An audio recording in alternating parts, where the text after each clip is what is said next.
हाँ जी बेटे, हिंदी कविता शिक्षण के तहत कक्षा 10वीं कविता तीसरी नीति के दोहे भाग 2 में आपका बहुत बहुत स्वागत है।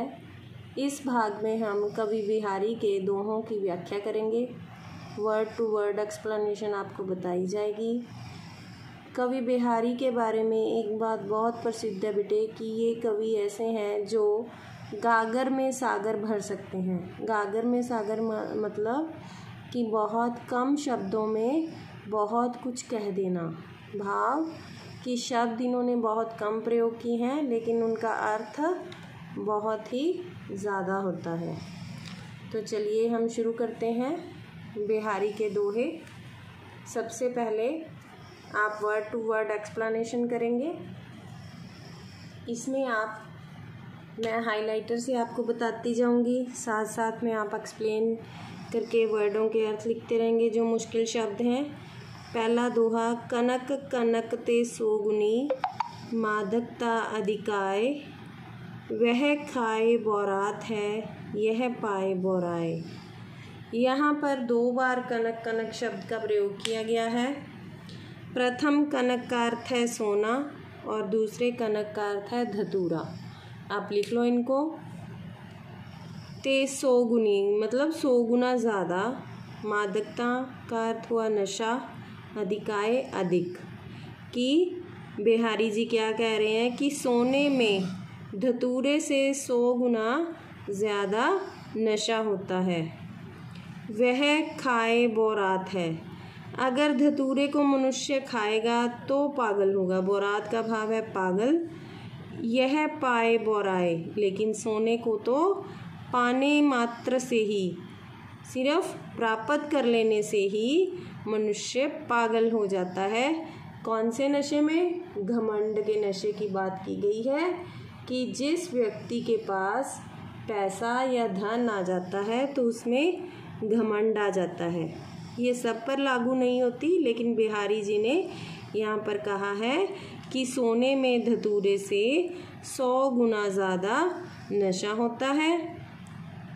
धतूरे को तो मनुष्य खाएगा फिर वह पागल की तरह भी व्यवहार करेगा, लेकिन सोने को तो पाने मात्र से ही उसके व्यवहार में बदलाव आ जाएगा, घमंड आ जाएगा। मेरे ख्याल में ये समझ में आ गया होगा। दूसरा दोहा, इही आशा अटक्यो रह अली गुलाब के मूल, हो एहे बुहरी बसंत ऋतु इन डारन पे फूल। तो इसका अर्थ क्या हुआ कि यही का अर्थ लिखिए आप, इस आशा अटक्यो रहो। अटक्यो रहे मतलब बार बार चक्कर लगाता रहता है। अली का अर्थ हुआ बेटे भंवरा, भ्रमर। भंवरा लिख लो आप, भंवरा। गुलाब के मूल, गुलाब की जड़ के पास, गुलाब के पौधे के सूख जाने के बाद भी जो भंवरा है वह इसके बार बार चक्कर लगाता रहता है। सिर्फ एक ही आशा में भंवरा सूखे हुए गुलाब की जड़ के पास बार बार चक्कर लगाता रहता है। क्यों? हो एहे बोहरी, बोहरी का भाव हुआ बेटे दोबारा। बसंत ऋतु कि फिर से बसंत ऋतु आएगी। इन डारन पे फूल, डारन का भाव हुआ डालियों, और इन डालियों पे फूल लगेंगे। इस पूरे दोहे का क्या अर्थ हुआ? मनुष्य को हमेशा कोशिश करते रहना चाहिए, कोशिश कभी नहीं छोड़नी चाहिए। कवि मनुष्य को उम्मीद पर दुनिया कायम है वाली बात कह रहे हैं कि उदाहरण क्या दिया है? भंवरे का उदाहरण दिया है कि जो भंवरा है वह सिर्फ एक ही आशा में बार बार सूखे हुए गुलाब के जड़ के पास चक्कर लगाता है, क्योंकि उसे ऐसा लगता है कि फिर से बसंत ऋतु आएगी और इन डालियों पर फूल खिलेंगे। तो हमारा तीसरा दोहा बेटे, तीसरा दोहा हम हाईलाइट कर रहे हैं। सोहत संग समान सो यह कहे सब लोग, पान पीक ओठुन बने नैनन काजर जोग। ठीक है बेटे, तो इसका अर्थ आप लिखिए साथ में। सोहद का अर्थ हुआ अच्छा लगता है, संग समान सो एक जैसे स्वभाव वालों का, एक जैसे स्वभाव वालों का संग है जो वो अच्छा लगता है। यह कहें सब लोग यही कहते हैं कि एक जैसे स्वभाव वाले मनुष्य का साथ ही अच्छा लगता है।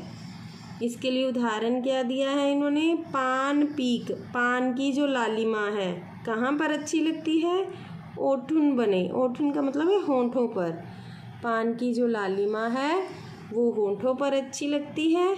पान की जो लाल रंग है वो किसके लिए बना है, होठों के लिए। और नैनन काजर जोग, नैनन का भाव हुआ आँखें, काजर काजल, और जो काजल है वो कहाँ पर अच्छा लगता है, सिर्फ आँखों में ही अच्छा लगता है। ये तो नहीं है कि मनुष्य होंठों पर काजल लगाएगा, काले रंग का काजल किसी के होंठों पर नहीं देखा ना। तो पूरे इस दोहे का अर्थ हुआ कि बिहारी जी क्या कहना चाहते हैं कि एक जैसे स्वभाव वाले व्यक्तियों का ही साथ अच्छा लगता है, यही सब लोग कहते हैं।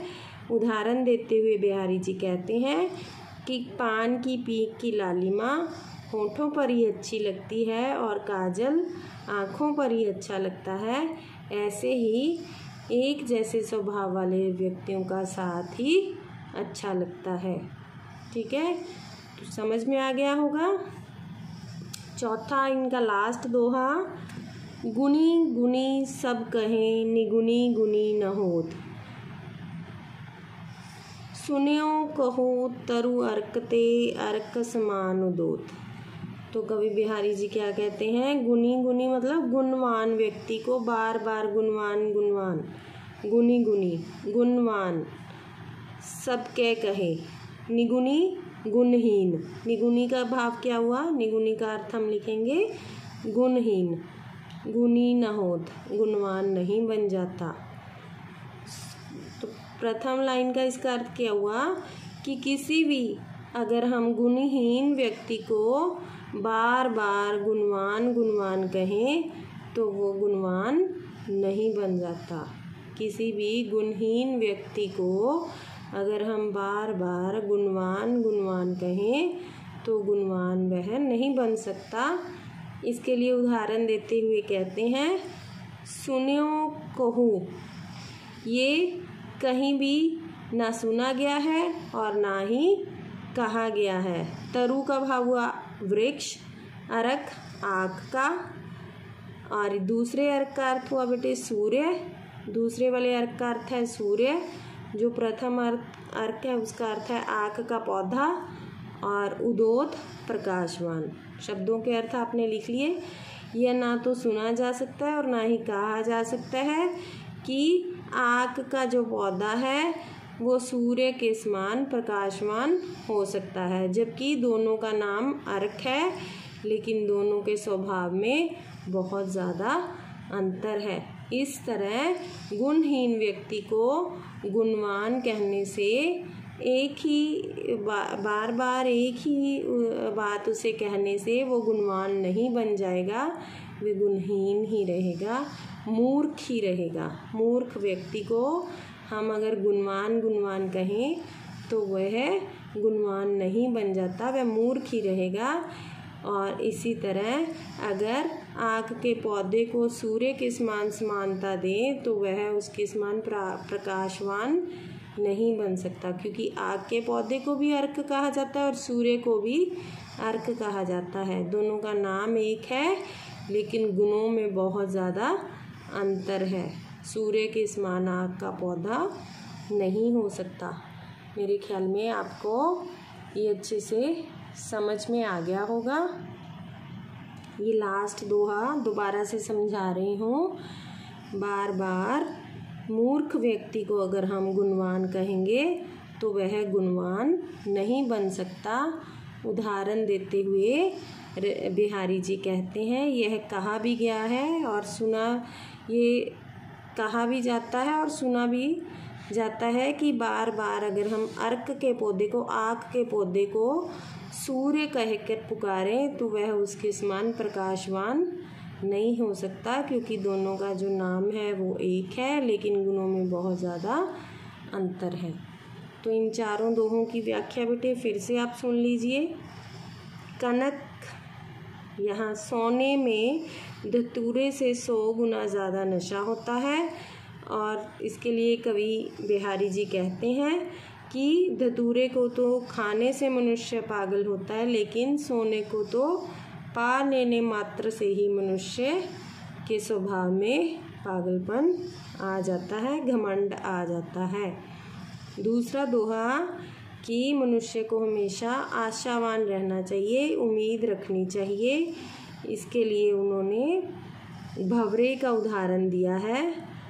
वे कहते हैं कि भंवरा जो है वो एक ही आशा से सूखे हुए गुलाब की जड़ के पास बार बार चक्कर लगाता है कि फिर से बसंत ऋतु आएगी और इन डालियों पर फूल लगेंगे।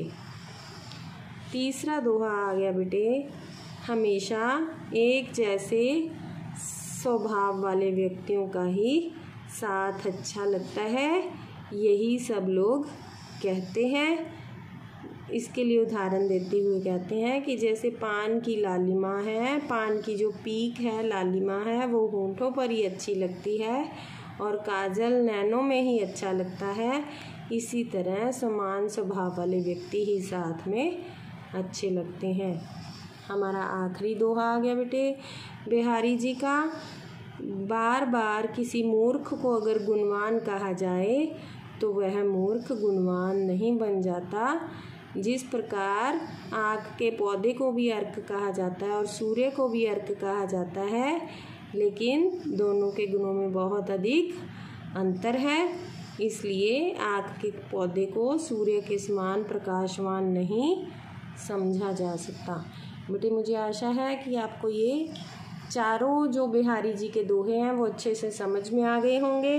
ये आपकी पुस्तक में 5, 6, 7 और 8 नंबर से इनकी व्याख्या आपको दी गई है। पेज नंबर 13 पे हम देखते हैं इनकी व्याख्या कैसे दी गई है।